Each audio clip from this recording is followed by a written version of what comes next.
నువ్వు ప్రతి వాగు వంక అలాగ పిచ్చ పుష్టి అన్ని అనిపించాలి. పిచ్చిగా పిచ్చా. అమ్మ నువ్వు భలే మాట్లాడతావు అమ్మ కొన్నిసారి నాలాగా. ఇగో ఈ రూట్ చూడు ఎంత బాగుంది.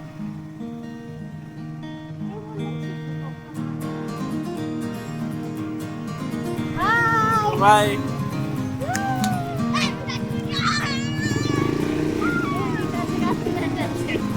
ఈ రూట్లో నీ జీవితంలో ఒకసారి ఇలాంటి రూట్లో ఎప్పుడైనా వచ్చినావా? కొంతమందికి సముద్రం అంటే ప్రాణం, మరి కొంతమందికి కొండలంటే పిచ్చి, నాకులాగా. బాలీకి వచ్చినట్టు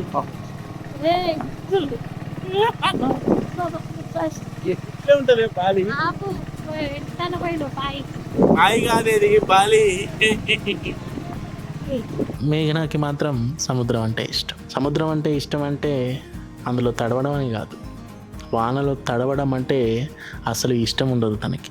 అలాంటి అమ్మాయితో ఈరోజు మా జీవితంలో ఎప్పటికీ గుర్తుండిపోయే ఒక ప్రయాణం మొదలవుతుంది. ఈ కథ చివరి వరకు చూస్తే ఒక ప్రయాణం ఎలా జీవితాంతం గుర్తుండిపోయే జ్ఞాపకంగా మారుతుందో మీకే అర్థమవుతుంది.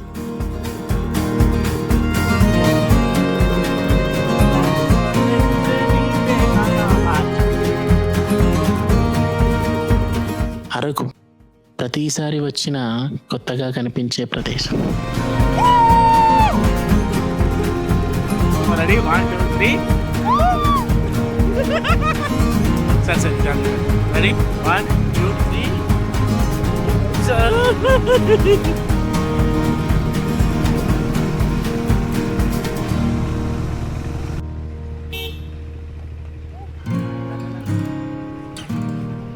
గణేష్ చెట్టు చూడు బాగుంది కదా, మబ్బు అంతా పోయిందే.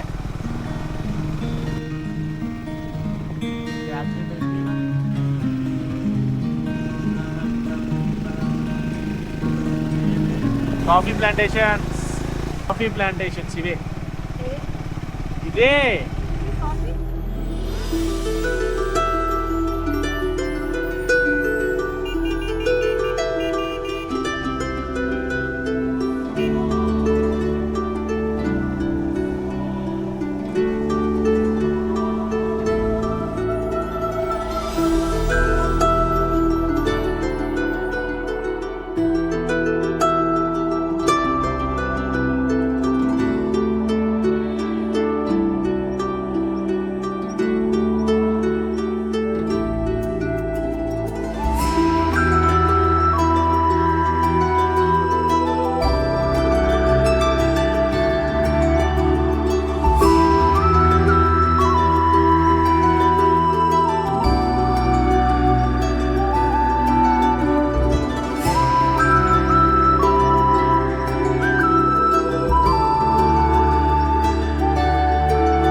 రోడ్డు పక్కన కాఫీ తోటలు, ఆకాశాన్ని తాకే పెద్ద పెద్ద చెట్లు,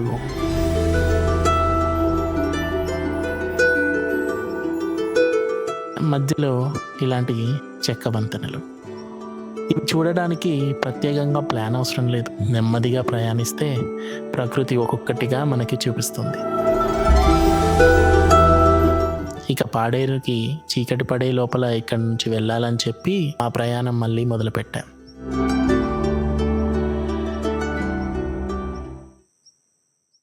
అది కృష్ణగాటి వీర ప్రేమ గాథలో చాలా సినిమాల్లో పెట్టారనుకుంటా అలాంటి ఒక చర్చ్. కొన్నిసార్లు గమ్యం కంటే దారే ఎక్కువగా అందంగా ఉంటుంది. తను చెప్పినట్టే వాగు వంక పిచ్చుక పిత్తు అన్నిటికీ చాలా ఎగ్జైట్ అవుతూ ఆగుతూ సమయాన్ని మర్చిపోయాం.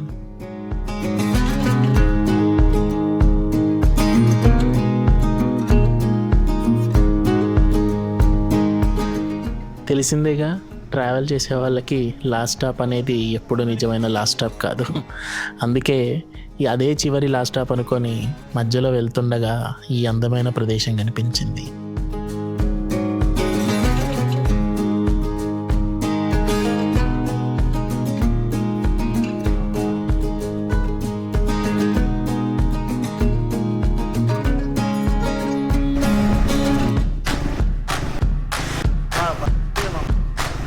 అక్కడ ఒక చిన్న హనీ ఫామ్ కనిపించింది. దాంట్లో సంవత్సరానికి ఒకసారి పూలు అక్టోబర్ నవంబర్లో వలస పూలు అని వస్తాయి. ఫోటోలు దిగుతూ ఉంటారు. ఆ పంట దగ్గర బాక్సులు పెట్టి సేకరించింది. ఓకే, ఇది అడుగులో చెట్లకు పెట్టే నాటు ఈగలు, చిన్న ఈగలు పుట్టతేనా? ఇది కొండ తేనె రాళ్ళలో నార్మల్గా ఉంటుంది. ఇది 500, 850, 700. ఏది బాగుంటుంది మీరు అన్న? ఏదైనా మంచిది. దీనికి ఇది సింగిల్ ఫ్లవర్, ఇది మల్టీ ఫ్లవర్. ఎన్ని ఫ్లవర్లో ఇది చెప్పలేం కదా. ఇది ఒకే రకమైన తేనె ఉంటుంది, ఇందులో రకరకాల అన్ని కలిపి. అడవిలో ఎన్ని పూల నుంచి మకరందం సేకరిస్తుందో మనకు తెలియదు కదా. ఈ రెండు ప్రకృతి పరంగా వచ్చింది. ఇది మన ఫామ్లో వేసింది. శాంపుల్ చూడొచ్చా? నేను లీటర్ ఇచ్చేయలేవే. బాగుంది కనిపిస్తుంది. అంతేనా?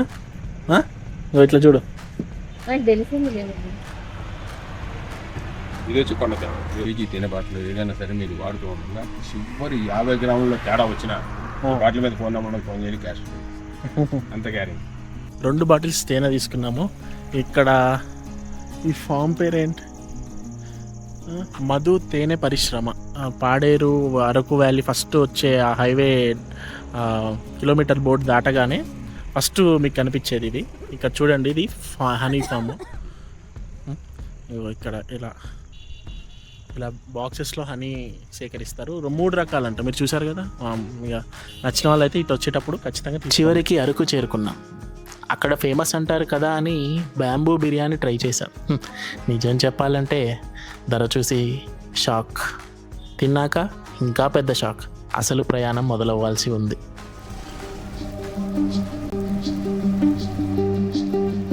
చీకటి కమ్మేసింది, మేఘాలు నల్లగా మారుతున్నాయి. ముందున్న దారి మాకు పూర్తిగా కొత్త. గూగుల్ మ్యాప్స్ ఒక్కటే నమ్మకం. ఒకవైపు దట్టమైన అడవి, మరోవైపు చీకటి. వాన మాత్రం ఆగే ఆలోచనే లేదు.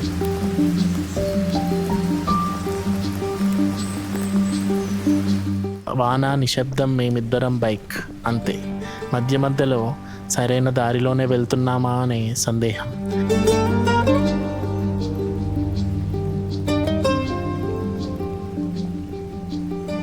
ఎంత దూరం వచ్చినా ఒక మనిషి కూడా కనిపించలేదు.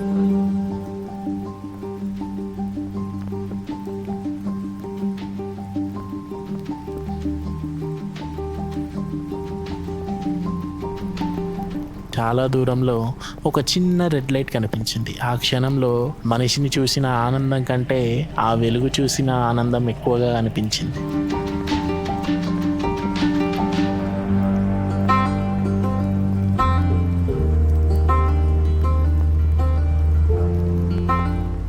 మా క్యాంపింగ్ సైట్కి వెళ్ళడానికి 10 నిమిషాలు పట్టింది. ఆ 10 నిమిషాలు ఒక గంటలా అనిపించాయి. చివరికి మేము BBC రిసార్ట్స్కి వచ్చాము.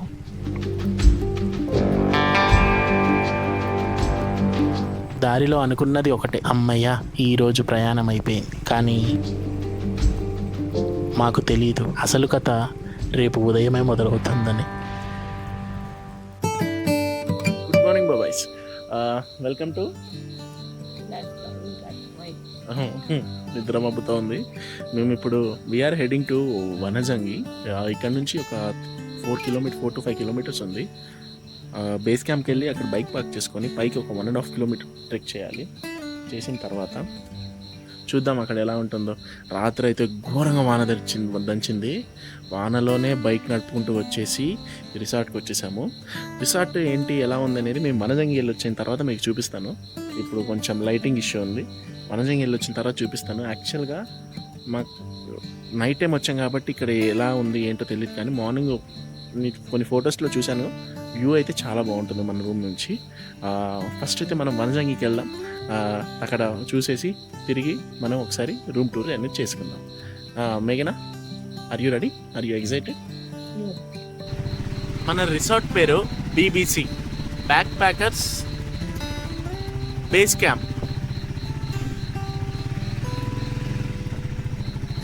రాత్రి ఎలా వచ్చామో అసలు అవుతుందో కాదో అసలు నాకు అర్థమే కాలేదు. ఇంత చీకటి, చాలా నారో రోడ్స్, అడవి లోపల నుంచి ఉంది. లష్ గ్రీన్ మధ్యలో ఒక రోడ్డు. మన ముందున్న వాళ్ళు అక్కడికే అనుకుంటా వెళ్ళేది. ఇది హడావిడిగా ఉంది, మంచి వైపు. ఇప్పుడు అందరు ఇక్కడికే వస్తారు. ఇక్కడ ఇల్లులు ఉన్నాయి. ట్రైబల్ మ్యూజియం, ఇక్కడ ట్రైబల్ మ్యూజియం ఉందా? కొంచెం తెల్లారితే మొత్తం హడావిడి ఉంటుందేమో. ఇక్కడ షాప్స్ అయితే కనిపిస్తున్నాయి, అన్ని క్లోజ్డ్ ఉన్నాయి. కాకపోతే వనజంగి అనేది విలేజ్ అంట మాము. It's not just view point అంట. నిన్న అక్కడ మనము రిసార్ట్లో కుర్రోడు ఉన్నాడు చూడు, ఇది మ్యూజియం మాము, ట్రైబల్ మ్యూజియం. సర్లే, ఫస్ట్ టైం ఎక్స్పీరియన్స్. నాకు నచ్చితే మాత్రం నెక్స్ట్ టైం ఇంకోసారి వస్తాయి. ఇటు సీజన్లో వస్తాం. సీజన్ మమ్మ వానలు లేనప్పుడు రావచ్చులే అమ్మ, అదొక ఎక్స్పీరియన్స్ మమ్మ. నిన్న మన బాధ పర్లేదు, ఓకే సిచ్యువేషన్ అలా ఉంది, కానీ ఒక్కరు ఎన్నిసార్లు గుర్తు చేసుకున్నాం అమ్మో అనుకోండి, ఎట్లా గుర్తు చేసుకుంటాం మనం అది. నిన్న మేఘన కొంచెం బాధపడింది ఆ వానలో. అండ్ ఆ రోడ్, అదే మీన్ అడవిలో ఇట్లా డీప్ ఫారెస్ట్ ఇలాంటి రోడ్లోనే చాలా వరకు వచ్చాము. అంటే మనిషి అనేది కనిపించలేదు మాకు. చూడు మనది ఎట్లా పడుతుందో.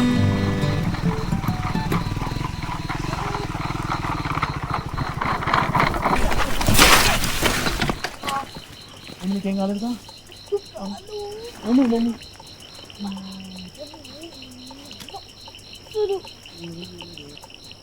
మీకేమైంది చెప్పు నాకు ఫస్ట్ అర్థంగా.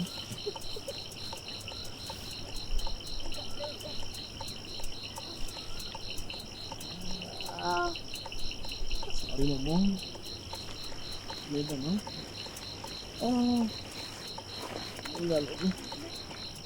ఏ చూపి ఏమైనా అయిందా నాకు చెప్పు. ఇక్కడ స్టీప్ ఉండేసరికి అక్కడ అడ్డం పడిపోయింది. మా పెద్ద బండలు ఉన్నాయి పక్కన. సారీ. రోడ్ ఇది కదరా? రోడ్ అదే, నేను అటు పోతుంటుంటే పోలేకపోయాను. ఫస్ట్ ఎయిడ్ కిట్ అందులో ఉంది కదా? బైక్ బైక్ ఇట్లా నిద్దాము. బైక్ లేపాలని స్టాండ్ వేయాలి. ఇక్కడ నుంచి కొండకి చాలా కష్టం. బిడ్డొస్తుందా? ఏం కాకపోతే సార్ నేను